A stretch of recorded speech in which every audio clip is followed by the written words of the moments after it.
Praise the lord. ಕರ್ತನಲ್ಲಿ ಪ್ರಿಯರೇ, ಬೆಳಗಿನ ಮುಂಜಾನೆಯ ವಂದನೆಗಳನ್ನು ತಿಳಿಸುವುದರಲ್ಲಿ ಬಹಳ ಸಂತೋಷವುಳ್ಳವನಾಗಿದ್ದೇನೆ. ಎಲ್ಲರೂ ಒಳ್ಳೆ ನಿದ್ರೆ ಮಾಡಿ ಬೆಳಗಿನ ಜಾವನ ಕಂಡಿದ್ದೀರಾ. ದೇವರಿಗೆ ಸ್ತೋತ್ರ ಮಾಡ್ರಿ. ಹೊಸ ದಿನ ದೇವರು ಅನುಗ್ರಹಿಸಿದ್ದಾನೆ, ದೇವರಿಗೆ ಸ್ತೋತ್ರ. ಇವತ್ತಿನ ಒಂದು ವಾಕ್ಯ ಧ್ಯಾನ ಬಲಿಷ್ಠರಾಗುವುದರ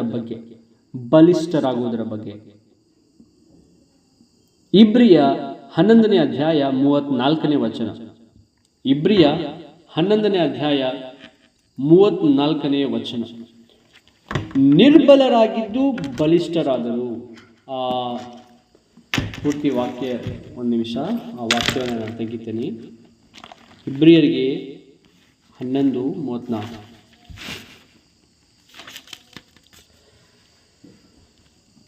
ಬೆಂಕಿಯ ಬಲವನ್ನು ಆರಿಸಿದರು, ಕತ್ತಿಯ ಬಾಯಿಗೆ ತಪ್ಪಿಸಿಕೊಂಡರು, ನಿರ್ಬಲರಾಗಿದ್ದು ಬಲಿಷ್ಠರಾದರು.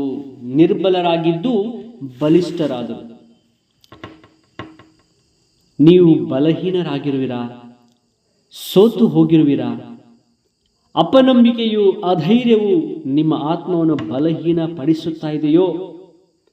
ಇಗೋ, ಕರ್ತನು ನಿಮ್ಮನ್ನು ಬಲಿಷ್ಠರನ್ನಾಗಿ ಮಾಡುವನು. ಆಮೆನ್. ದೇವರು ನಮಗೆ ಬಲಿಷ್ಠರನ್ನಾಗಿ ಮಾಡಲಿಕ್ಕೆ ಶಕ್ತನಾಗಿದ್ದಾನೆ. ಉತ್ಸಾಹ ಪಡಿಸುವನು. ನಿಮ್ಮ ಕಾಲುಗಳು ತಳ್ಳಾಡುವುದಿಲ್ಲ. ಇಸ್ರಾಯೇಲರನ್ನು ಕಾಯುವಾತನು ತೂಕಡಿಸುವುದಿಲ್ಲ, ನಿದ್ರಿಸುವುದೂ ಇಲ್ಲ. ಆಮೆನ್. ಹಳೆಯ ಒಡಂಬಡಿಕೆಯ ವಿಶ್ವಾಸ ವೀರರುಗಳ ಸಾಕ್ಷಿ ನಾವು ಕೇಳ್ತೇವೆ. ಅವರು ನಿರ್ಬಲರಾಗಿದ್ದು ಬಲಿಷ್ಠರಾದರು. ಆದುದರಿಂದಲೇ ಅವರು ಕರ್ತನಿಗಾಗಿ ದೊಡ್ಡ ದೊಡ್ಡ ಕಾರ್ಯಗಳನ್ನು ಮಾಡಲಿಕ್ಕೆ ಶಕ್ತರಾದರು. ನಾವು ಬಲಹೀನರಾಗಿರುವುದು ಕರ್ತನ ಚಿತ್ತವಲ್ಲ. ನಂಬಿಕೆಯ ಮೂಲಕ ಅವರು ರಾಜ್ಯಗಳನ್ನು ಸ್ವಾಧೀನ ಮಾಡಿಕೊಂಡ್ರು. ಇಬ್ರಿಯ 11:33-34 ವಚನದಲ್ಲಿ ನಾವು ನೋಡ್ತೇವೆ. ದೇವಜನರೇ, ನೀವು ಬಲಹೀನರಾಗಿದ್ದರೆ ಕರ್ತನು ನಿಮ್ಮನ್ನು ಬಲಪಡಿಸಿ ನಿಮ್ಮಿಂದ ದೊಡ್ಡ ಜನಾಂಗ, ದೊಡ್ಡ ಕಾರ್ಯಗಳನ್ನು ಮಾಡಲು ಸಿದ್ಧನಾಗಿದ್ದಾನೆ. ಅಪೊಸ್ತಲ ಪೌಲನ ಜೀವಿತದಲ್ಲಿ ಒಂದು ಮುಳ್ಳಿತ್ತು. ಆ ಮುಳ್ಳು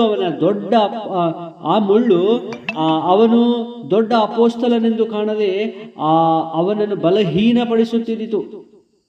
ಇದರಿಂದ ವೇದನೆಯನ್ನು ಅನುಭವಿಸುತ್ತಿದ್ದ ಅಪೊಸ್ತಲನಿಗೆ ಕರ್ತನು ಕೊಟ್ಟ ಮಾತು ಏನು ಗೊತ್ತಾ?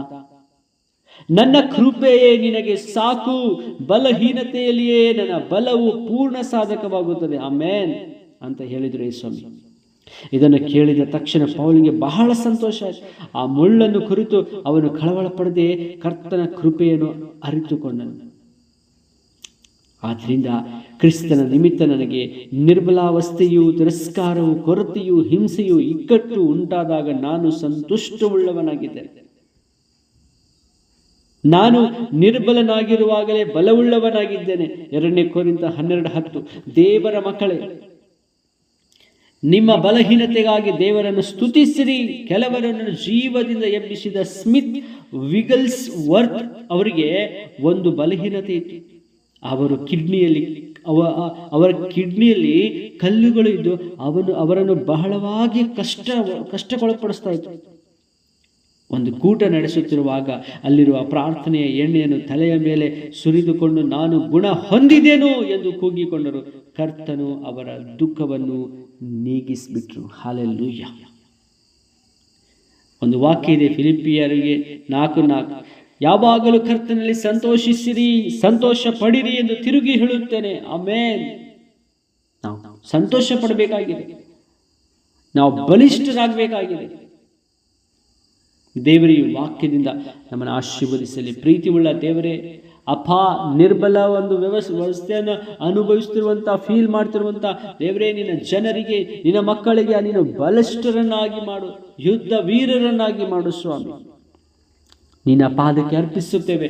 ಇವತ್ತಿನ ಇಡೀ ದಿನ ಆಶೀರ್ವದಿಸು. ವಾಕ್ಯ ಕೇಳಿದ ಎಲ್ಲ ಮಕ್ಕಳ ಮೇಲೆ ನಿನ್ನ ಕೃಪೆಯ ಹಸ್ತವನ್ನು ಚಾಚಿ ಆಶೀರ್ವಾದ ಮಾಡು ಕರ್ತನೆ. ನಿನ್ನ ವಾಕ್ಯದಲ್ಲಿ ಬಲವಾಗಿ ನೆಲೆಯೂರಿ ನಿಲ್ಲುವಂತೆ ಕೃಪೆ ಮಾಡಿ. ಯೇಸು ನಾಮದಲ್ಲಿ ಬೇಡಿ ಹೊಂದಿದ್ದೇವೆ ಪರಲೋಕ ತಂದೆ. ಆಮೆನ್. ದೇವರು ನಿಮ್ಮನ್ನ, ನಿಮ್ಮ ಕುಟುಂಬಗಳನ್ನು ಹೆಚ್ಚಾಗಿ ಆಶೀರ್ವಾದ ಮಾಡಲಿ. Have a blessed day.